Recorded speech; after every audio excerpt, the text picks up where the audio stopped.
সবচেয়ে বড় ক্ষতি আমাদের হয়েছে আমাদের ইমেজের, আস্থার। প্রত্যেকটা ক্রেতা আজকে আমাদের প্রশ্ন করছে কি হচ্ছে, কি ব্যাপার। আর কয়েকদিন তো আমাদের সাথে ঠিকমতো যোগাযোগই করতে পারেনি। এত বড় আঘাত আবার আসলো, যেটা আমাদের পুষিয়ে নিতে অনেক সময় লাগবে। গত 4 দিন কাজ হয়নি। সেখানে আমি মনে করি শ্রমিক ভাই বোনদের এখানে দোষ নেই। শ্রমিক ভাই বোন তো কাজ করতে চেয়েছেই। এই ধ্বংসাত্মক কার্যকলাপের কারণে ফ্যাক্টরিগুলি আমরা খোলা রাখতে পারি, পরিবেশ ছিল না। কাজে অবশ্যই আমার শ্রমিক ভাই বোনরা এই 4 দিনের বেতন যথাসময় পাবে। আমার শ্রমিক ভাই বোনদের আহ্বান যে কারো উস্কানিতে পা দিবেন না। আপনারা আপনাদের শিল্প কলকারখানায় যথাসময়ে যাবেন, নিরাপদে থাকবেন এবং মনোযোগ দিয়ে কাজ করবেন। এটাই আমার আপনাদের প্রতি অনুরোধ। এই শিল্প আমাদের। এই শিল্প যদি ঠিক থাকে তাহলে আপনি আমি ঠিক থাকব। তো শিল্প যদি বন্ধ হয়ে যায়, আপনি আমি বিপদে পড়ব, দেশের অর্থনীতিও বিপদে পড়বে।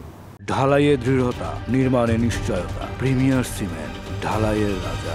এই 4 দিন আমাদের শিল্প কলকারখানা বন্ধ থাকার কারণে অনেক বড় ক্ষতি হয়ে গেছে। তার মধ্যে আমরা 4 দিন নিয়ে আমাদের প্রায় 6,400 কোটি টাকার ক্ষতি হয়েছে। পাশাপাশি আমরা 4 দিন ফ্যাক্টরি বন্ধ রাখার কারণে আমার শ্রমিক ভাই বোনরা কাজ করেনি। সেখানে 1,000 কোটি টাকার আমাদের লোকসান হয়েছে 4 দিনে। এবং আমাদের সাথে সংযুক্ত সুতা, বোতাম, কাপড় অর্থাৎ অ্যাসেসরিজ যারা আছে তাদেরও প্রায় 2,500 কোটি টাকা ক্ষতি হয়েছে।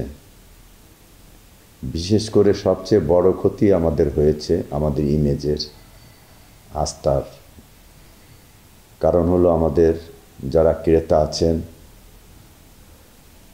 আমাদের পণ্য যারা ক্রয় করছেন, তারা দেখছে যে বাংলাদেশে সন্ত্রাস হচ্ছে, বাংলাদেশের শিল্প কলকারখানা বন্ধ, সন্ত্রাসীরা, জঙ্গিবাদীরা আক্রমণ করেছে। সেই কারণে আজকে শিল্প কলকারখানা বন্ধ। প্রত্যেকটা ক্রেতা আজকে আমাদের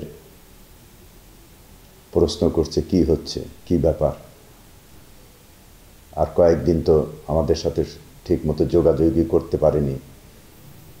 বিদেশি পত্রিকাগুলি, অশুভ চক্র যারা এই ঘটনার সাথে জড়িত, দেশে বিদেশে আমাদের দেশের বিরুদ্ধে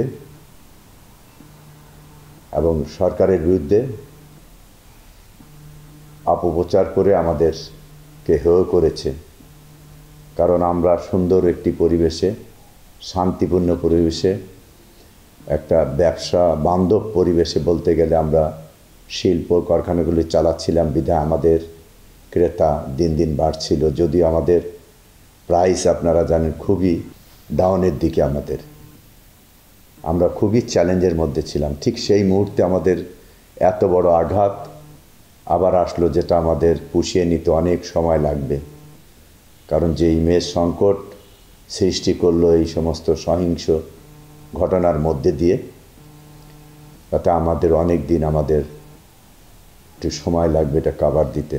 তাই আমরা চিন্তা ভাবনা করেছি একটু স্বাভাবিক হলে, পরিবেশ ঠিকঠাক হলে আমরা মাননীয় প্রধানমন্ত্রী বা আমাদের সরকারের নীতি নির্ধারকের সাথে দেখা করব এবং আমরা যাতে সামনে যে চ্যালেঞ্জগুলি আছে, আমার ক্ষতির কারণে যে আরও বেশি চ্যালেঞ্জের মুখে পড়লাম, সেটা যাতে আমরা কাটিয়ে উঠতে পারি, বিশ্ববাজারে যাতে আমরা টিকে থাকতে পারি, সে ব্যাপারে আমাদের নীতি সহায়তা আমরা চাইব। সরকারের কাছে কিন্তু এই মুহূর্তে নয়।